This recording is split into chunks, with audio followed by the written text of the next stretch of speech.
This is my first time voting in a federal election, and it's something that I've been waiting a long time for. It seems to me that this election and its outcome directly pits younger Australians against older Australians. We see the Deputy Prime Minister refer to a record enrolment of young voters as one of the biggest problems we've got this election, and the Coalition again and again focus on tax cuts for the wealthy, but no vision for Australia. Why should younger people even consider voting for the coal-loving Prime Minister and a government which considers us the problem and consistently leaves us out of the national debate, and not turn to parties that want to see real action on climate change, invest in Australia's future, and not just give us surplus for surplus sake? Simon Birmingham, it's not purely about climate change. There's a broader point there. Well, thanks, Scott. It was a fairly loaded question, so I suspect you might be a little tough for us to persuade. But nonetheless, in terms of to the broader audience who are watching tonight, I think it's important to know our policies are about delivering action on climate change. Back in 2013, when the government changed, many people said that if you eliminated the carbon tax, we'd never meet the 2020 Kyoto 2 targets. We will meet them, we will exceed them as a country. And we did that without the carbon tax, but through investment in other ways, investment that continues to see renewables grow, investment in better farm management practices and soil management. We've outlined our 2030 targets. They're different from the Labor Party's targets, but they're real targets that on a per GDP basis or emissions intensity level are among some of the leading targets. So we're going to keep talking about climate change in a moment. Can we got your main point there, but the generational gap that he's referring to, exemplified in a way by Michael McCormack's Cowra breakout, if we can refer to it that, where he said one of the biggest problems we've got is the fact that we've got a lot of young people voting for the first time. I know this sounds dreadful, who've probably never known how good they've got it.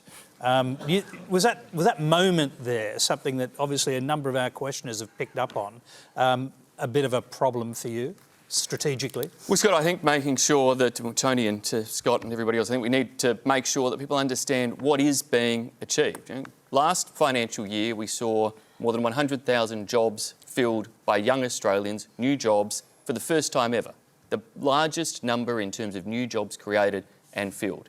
You don't, in the end, get ahead in life, get to buy a house, have economic security for you and your family, your loved ones, if you don't get a job in the first place. And that is at the core of our message, to keep the economy strong, to make sure we keep creating jobs for young Australians. We started this interview tonight talking about our plans in terms of helping people get into the housing market and reducing the barriers to do so.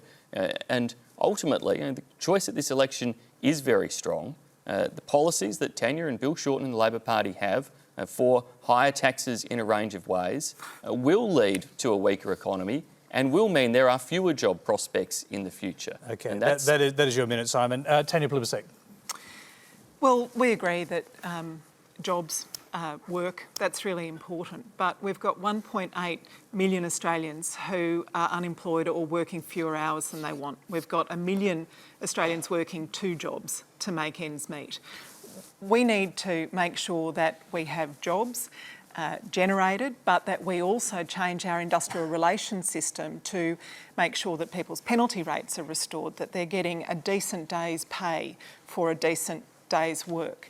Of course, we need to take action on climate change, health and education. We talked about education a moment ago. Looking at healthcare, things like our sexual and reproductive health policy would be an Australian first. When it comes to housing affordability, there's only one party that has been talking consistently about rental affordability through building our 250,000 National Rental Affordability Scheme properties and being able to get into the housing market when you're ready to do it.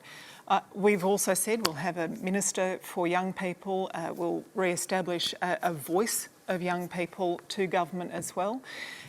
You saw, I think, just how out of touch this government is with the way most young Australians think on the 2 real issues, climate change and marriage equality. I think any government that resisted marriage equality as hard as this government did really is pretty out of touch with most young Australians. Richard Di Natale. Well, if we're going to talk about climate change in more detail in a moment, I'll restrict my answer to say, firstly, there are a lot of older people who do care about climate change and the huge intergenerational divide that we're facing. But Scott, you're absolutely right that you've got a current crop of politicians who benefited from cheap and affordable housing, from a safe and stable climate, from free TAFE and uni, who are trying to pull the drawbridge up after them. And the arrogance of that comment from Mr McCormack is a little insight into the thinking of the Liberal National Party. The bottom line is that we have an existential threat when it comes to climate change. It's not actually about Liberal, Labor or Green. This is about the survival of the human species. That's what we're confronting right now. The Great Barrier Reef. I don't know if my kids will ever get a chance to snorkel on a healthy Great Barrier Reef. The collapse of the Murray-Darling, the fires, floods and so on. We have to deal with it. And of course, making that transition creates jobs if we do it properly.